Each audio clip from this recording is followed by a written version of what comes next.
Wala ka bang mai-content ngayong araw? Kung wala kang maisip, ay ganito po ang gawin nyo. Nang sa ganung paraan, hindi naman po maputol ang engagement nyo sa loob ng isang araw dahil importante po na tuloy-tuloy at consistent po na may nadadagdag sa ating performance araw-araw mga Lodi. Okay? Siyempre ito ay ginagawa na ng halos lahat na content creator ngayon. Ito po ay yung pagre-remix ng video ng mga kapwa natin content creator. At ito po yung magandang i-remix mga Lodino. Maghanap po kayo ng mga video ng ating kapwa content creator yung matataas na po ang views.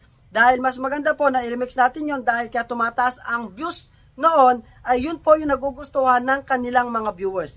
Kaya naman kung tayo ay magre-remix ng mga video nila na merong mataas ang views, sigurado mga Lodino, marami rin po sa audience natin ang makakagusto ng ating content na i-remix. Okay? Kaya naman importante na mas maganda, mas mataas ang views na ating i-remix, mas mataas ang chance na ito ay mag-viral. At syempre, bilang paalala lamang po mga Lodino, huwag po kayong magre-remix ng may mga music dahil maaari po na magkaroon kayo ng violation.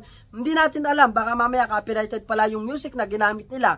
Kaya naman ingat-ingat tayo at syempre huwag din po kayong magre-remix na tingin nyo ay may violation itong video na to. Okay? Huwag mong kalimutang i-share ang video na to at i-follow na rin ako para updated ka sa aking mga video tutorials. Thank you!